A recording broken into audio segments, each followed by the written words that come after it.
Assalamualaikum warahmatullahi wabarakatuh. Saya Ragilus Nuaji. Saya ingin menjelaskan tentang intisari Al-Quran sebagai berikut. Al-Quran merupakan sumber utama ajaran Islam. Ia adalah satu-satunya kitab suci yang masih asli. Isi ajarannya lengkap dan sempurna.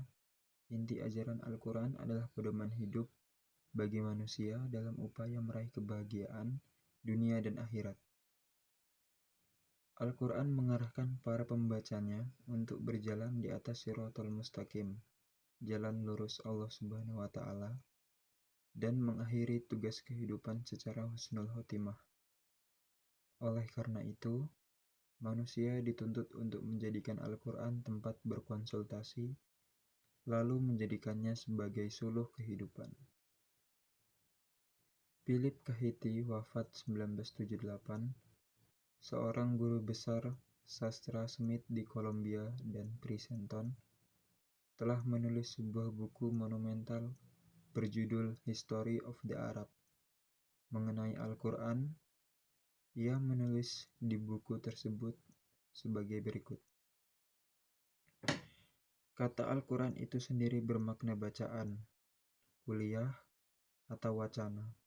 Sejak awal kehadirannya, kitab ini dimaksudkan untuk dibaca dan diperdengarkan dalam bahasa aslinya dengan khidmat dan hormat baik dari pembaca maupun pendengarnya.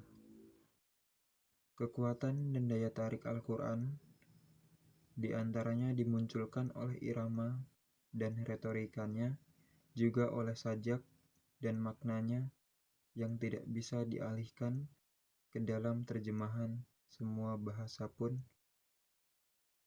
Panjang Al-Quran adalah 4/5 panjang Perjanjian Baru yang berbahasa Arab.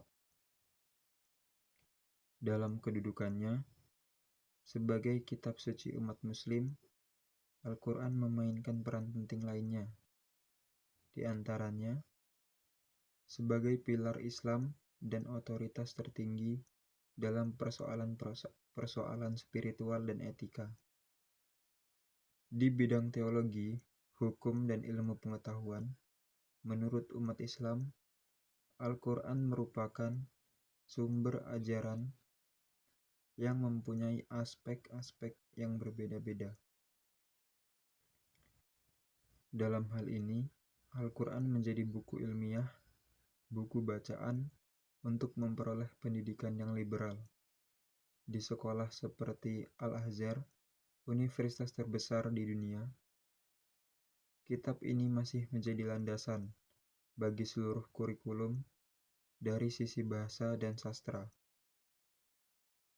Pengaruh Al-Quran terbukti pada kenyataan bahwa pelbagai dialek orang-orang yang berbahasa Arab tidak terpecah ke dalam bahasa-bahasa yang berbeda, seperti yang terjadi pada bahasa-bahasa pecahan dari bahasa Romawi. Meskipun kini orang Irak mungkin mendapati sedikit kesulitan untuk memahami secara sempurna percakapan orang Maroko, namun ia bisa dengan mudah memahami tulisan mereka. Karena baik dari Irak maupun di Maroko, juga di Suriah, Arab, dan Mesir, semuanya mengikuti model dan gaya bahasa Al-Quran.